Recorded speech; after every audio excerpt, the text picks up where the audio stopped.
Welcome back, everyone. Today we'll be taking a deep dive into Zbigniew Brzezinski's The-Grand-Chessboard, American Primacy and Its Geostrategic Imperatives, a book that, despite being published in 1997, has some pretty striking relevance to the world as we see it today.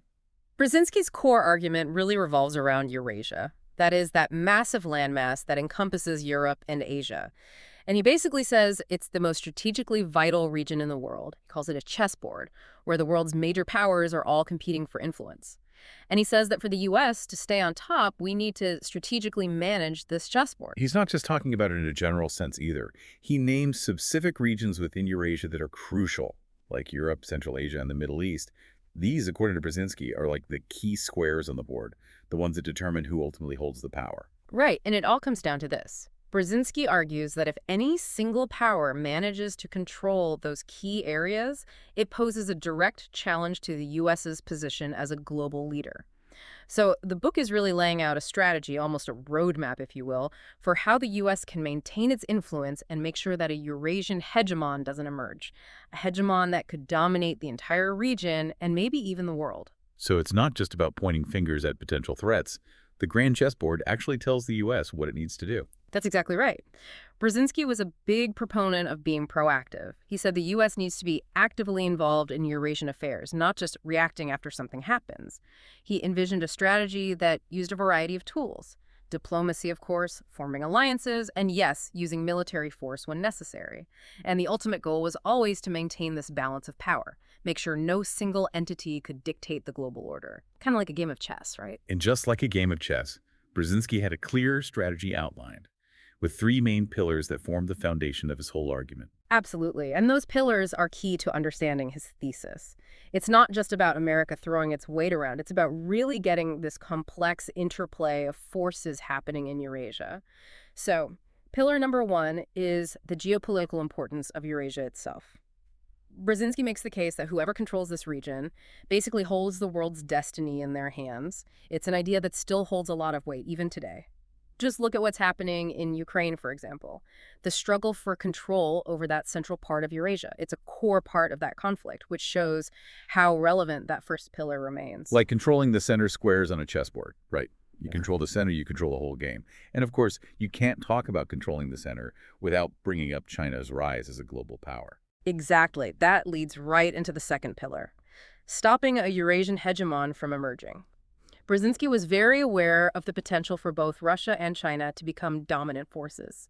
His strategy was to keep their ambitions in check, prevent either of them from gaining total control of the region.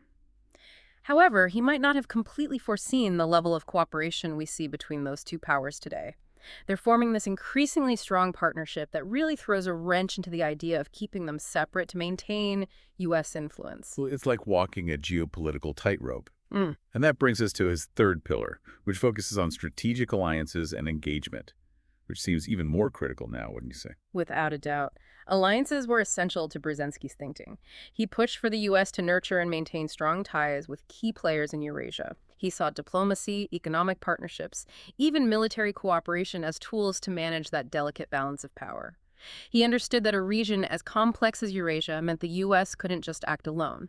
It needed a network of allies to counterbalance potential threats. So it's not just about brute force, then. It's about strategic partnerships, knowing how to leverage them on this grand chessboard. But even the best strategies have their critics, right? And the grand chessboard has certainly received its fair share of criticism. Oh, absolutely. One of the biggest criticisms you hear is that it puts too much emphasis on U.S. dominance, especially now that we live in a world that's becoming increasingly multipolar. Take China, for instance. Its rise is a perfect example of how the world is shifting away from a single superpower, the U.S. calling all the shots. You can't deny the economic power China has, and more, its military power, too. It challenges this whole idea of the U.S. setting the rules of global engagement, which was a central idea in Brzezinski's work. Exactly. Another critique you often hear is that Brzezinski was too focused on nation-states as the main actors on the world stage. He didn't really account for the growing influence of non-state actors. Think about groups like ISIS, for example. They weren't on Brzezinski's radar at all, but they've had a huge impact on the balance of power in the Middle East. That's a pretty big blind spot in his very state-centric view. It just goes to show that the world is constantly changing and is full of surprises.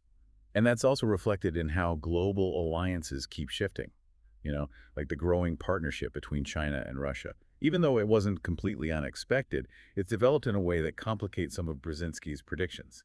He anticipated they would clash more, but the level of cooperation we see now really throws a wrench into his ideas about managing those two powers. And those are valid criticisms. They show the limitations of any grand geopolitical theory, no matter how well thought out.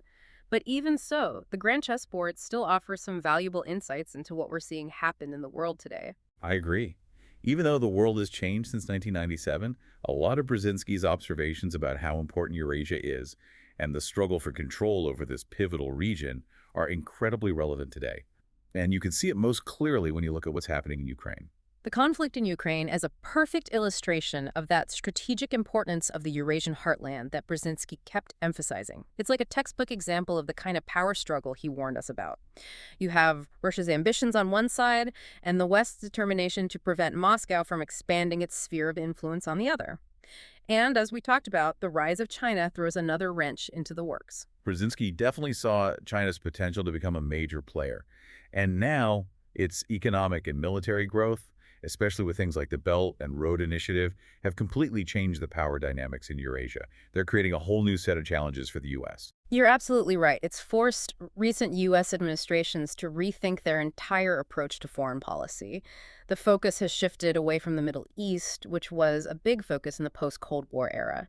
Now it's all about this new era of competition between superpowers, with China at the forefront. And in a way, this shift aligns with what Brzezinski was advocating for. He said the U.S. needs to be adaptable and willing to reevaluate its strategies and priorities as global power dynamics change. Because they always do. So even though the specifics might be different now, that underlying principle of being strategically engaged in Eurasia is more important than ever. But what does all of this mean for us, in a practical sense, today? That's the million-dollar question, isn't it? What are the takeaways from Brzezinski's work that can help us make sense of the complicated world we live in today? And how can we as individuals wrap our heads around these complex geopolitical forces and how they affect our lives? I think one of the big takeaways is that Eurasia is still the center of global power struggles. Brzezinski really hammered home the idea that this huge landmass would always be at the heart of geopolitical competition. And you only have to look at what's happening in Ukraine and with China being more and more assertive to see that he was right. Even with the world being so interconnected now, geography matters. Whoever controls key regions like Eurasia still holds a lot of the cards in international relations. That raises a big question for the United States, though. How do we adapt to a world where we're not the only superpower calling the shots? Especially with China rising the way it is, we're in a whole new era of competition between great powers. What does that mean for how the U.S. approaches foreign policy? It means we need to be a lot more strategic and nuanced than we have been in the past. The U.S. can't rely on unilateralism anymore, that whole go-it-alone approach that we often used after the Cold War. Working with other countries and building strong alliances is absolutely crucial now. And it's interesting because even though Brzezinski was all about American primacy, he knew that partnerships were important too. He knew that in a multipolar world, the U.S. couldn't achieve its goals without working with other nations. And that's even more true today with all the challenges that need global cooperation: climate change, pandemics, economic instability. So it's not just about having a big military or a strong economy. It's about building and maintaining those solid relationships with other nations, forming alliances based on common interests and values. Exactly. Being a global leader in the 21st century isn't about dictating terms. It's about working together to find solutions. You can see this happening in the economic sphere, where China's influence is becoming more and more obvious. I mean, think about how much of what we buy is made in China. That economic clout is a big part of what Brzezinski was talking about, and it means the U.S. has to be more strategic, not just reactive. It all ties back to the Grand Chessboard, doesn't it? It's not just a historical text. It's a way of understanding how power dynamics work in the 21st century. Absolutely. Some of Brzezinski's specific predictions might not have been spot on, but his main idea about how strategically important Eurasia is, the challenges of keeping those big powers in check, and the need for strategic alliances, all of that is still incredibly relevant today. It really highlights why it's so important to understand history, especially the history of those big power rivalries and the whole game of geopolitics. If you want to make sense of today's world, you need that knowledge. You're absolutely right. The Grand Chessboard isn't just some dusty old book. It's a tool for analyzing what's happening now and what might happen in the future. It helps us understand the forces that are shaping our world and the challenges that policymakers face as they try to navigate global affairs. It also makes us think critically about what role the United States should play in the world, about the nature of power and influence, and how we can navigate this global landscape that's getting more complex and interconnected all the time. But Brzezinski wasn't just writing for policymakers. His insights are valuable for everyone. If we understand these global dynamics, it can help us make sense of the news, the economy, even our everyday lives. And that's why it's so important to engage with these ideas. Of course, the grand chessboard shouldn't be the only perspective we consider. It's important to look at critiques of Brzezinski's work and see what other geopolitical thinkers have to say. That's how you develop a well-rounded understanding. It's by thinking about different viewpoints and challenging our assumptions that we can really grasp the forces shaping our world and contribute to a more informed public conversation about these crucial issues. Brzezinski's work is just the starting point. It prompts us to ask those difficult questions, like given how much the world has changed since the Grand Chessboard was published, what are the strategies that the United States should be focusing on to effectively deal with the complexities of Eurasia in the years to come? That's the question, isn't it? And there's no easy answer. The choices we make today will have a big impact on what happens in the future. Understanding what forces are at play, knowing the historical context, and recognizing those potential challenges, that's where Brzezinski's work can really shed some light. So the Grand Chessboard might not give us all the answers, but it does give us a way to understand that complex game that's playing out on the world stage. And it reminds us that global politics isn't just something we watch from the sidelines. We're all part of it, whether we realize it or not. And the more informed we are, the better we can navigate this complex world and work toward a future that's more peaceful and prosperous. It really is a call to action, isn't it? To understand how our world works and to realize that we're not just watching it happen, we're part of it. Exactly. The grand chessboard forces us to think critically about the decisions that are shaping the future and to really understand the nuances of geopolitics. It encourages us to try and see things from the perspective of all the players on this global chessboard, not just our own.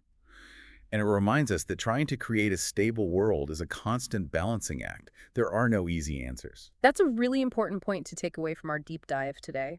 Brzezinski's work shows us that the world is this incredibly complex and interconnected web, where actions that might seem isolated can actually have huge consequences. If we want to navigate the challenges of this century, we need to understand how global power dynamics work.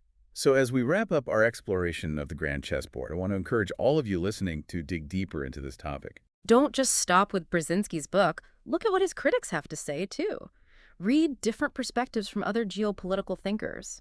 It's the only way to get a truly comprehensive understanding. That's right. It's by engaging with different ideas and thinking critically that we can contribute to a more informed public discussion on these really important issues. Absolutely.